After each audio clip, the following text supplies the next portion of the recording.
The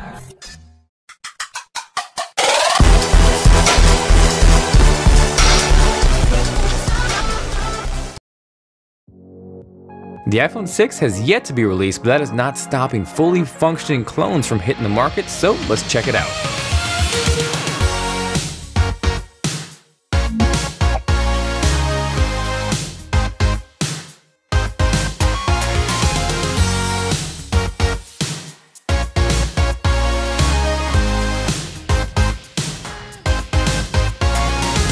Hey guys, Jonathan here with TLD. Hope you guys are doing well. I am back with a very interesting unboxing to say the least. As many of you guys are aware, we're still about a month, maybe two away from the release of Apple's upcoming iPhone 6, but right here in front of me, I have a fully functional iPhone 6 clone that even says iPhone 6 right smack on the box. Just gotta give it a little shake and bake because this box is fighting me on getting it open, but I really found this interesting because if anybody has seen my good buddy Michael's The Detroit Borgs unboxing, his actually came in an iPhone 5 box, so I was pretty surprised when I saw iPhone 6 stamped on the side. So taking a look at the back, you can see it's very consistent in terms of what we've seen so far compared against the dummy mock-ups that leaked earlier this year, the big difference here being obviously it turns on and it functions. So because of those similarities and a few production parts that have leaked recently, I think it's fairly safe to say that this is essentially what the iPhone 6 will look like, give or take. I also just received a handful of iPhone 6 cases from Spigen, which may or may not add credibility to the whole leak and mock-up design, but regardless, if you guys are interested in checking those out, let me know by hitting that like button.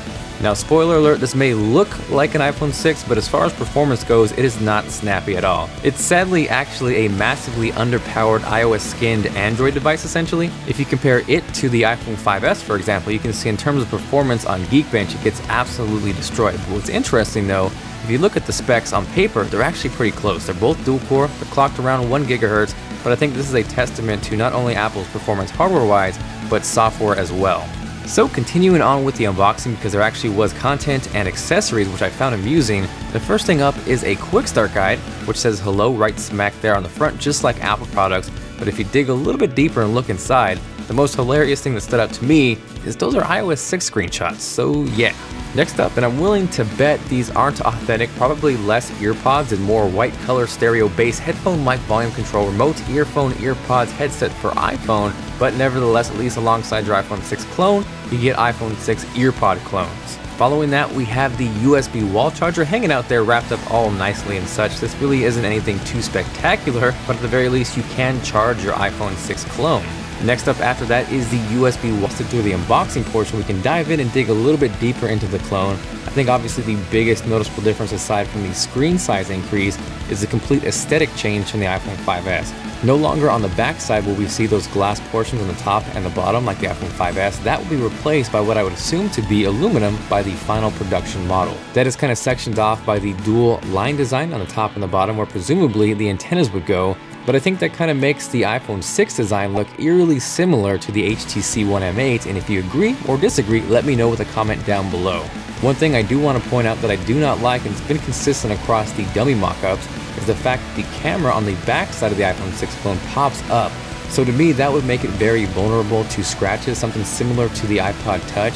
I know it's probably going to be sapphire coated, but at the very least, why would you want to increase chances of damaging one of the most important pieces on your phone? You can also see different aside from the iPhone 5S. The Apple logo on the iPhone 6 clone is actually indented and recessed in there, much like we saw on the iPad mini with Retina display and iPad Air.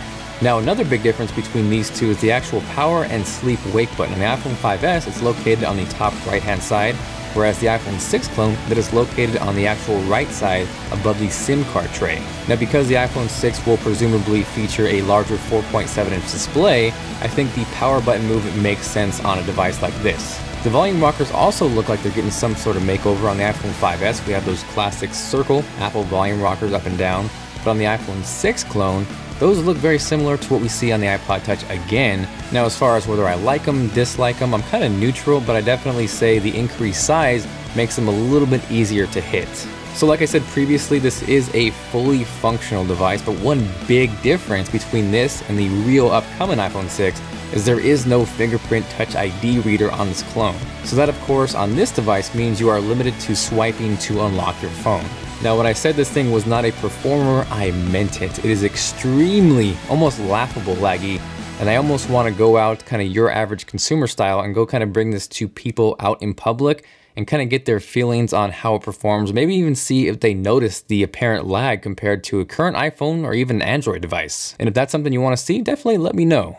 So like I also previously talked about, this essentially is an iOS skinned Android device, and bits and pieces of Android creep out here and there. For example, if you hold down the home button, normally where you would get Siri on an iPhone, on this you get Google Now, which to me is a kind of an upgrade, and I would prefer if I could do that on an actual iPhone. One thing I did notice, and again, if you did watch Detroit Borg's video, it is extremely hard to access the control center on this iPhone 6 clone. Sometimes it almost feels impossible, but I actually got it down almost to a science where if you hold your thumb right there between the bezel and the screen, and then you slide up, you can kind of feel it vibrate, and then you can nail it every single time.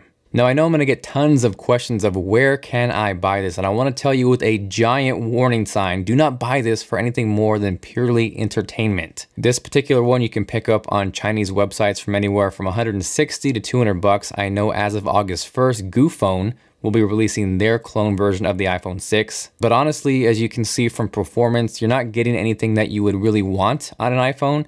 And at this price, for a little bit more, you can get a Nexus 5. Or if you can find it, you can get something like the OnePlus One, which is going to absolutely destroy this in performance and overall just usability. I did get a chance to do a little bit of gaming on this iPhone 6 clone, and it wasn't as bad or as terrible as I would have imagined, but the actual touch screen wasn't really responsive, and it kind of hindered the gameplay and overall enjoyment at times. Regardless, it did give me insights and a better look of what the 4.7-inch iPhone 6 will look like. I do really enjoy watching movies and media on a screen size like this. Honestly, my ideal screen size is anywhere between 4.7 and 5.1 inches. So as far as that goes, that is making me look forward to the actual iPhone 6. Now, in case anyone's curious, that right there is the Shield, and I've always been wanting to watch the series. I've heard great things, big fan of Kurt Sutter. Hadn't really made the plunge to buy any DVD sets or buy it online, but I actually recently started catching up and I'm able to watch the entire series with Hulu Plus. I'm sure a lot of you guys are familiar with Hulu, but Hulu Plus is like jumping from that super small 4-inch iPhone 5S display to the upcoming 4.7-inch iPhone 6 display. Also, if you guys weren't aware, in addition to watching shows at your pace, they actually just inked a deal to stream the entire library of South Park, including new episodes. Obviously, it works on your computer, but it also works on your Xbox, your smart TV, your Apple TV, your Roku, and obviously an iPhone 6 clone.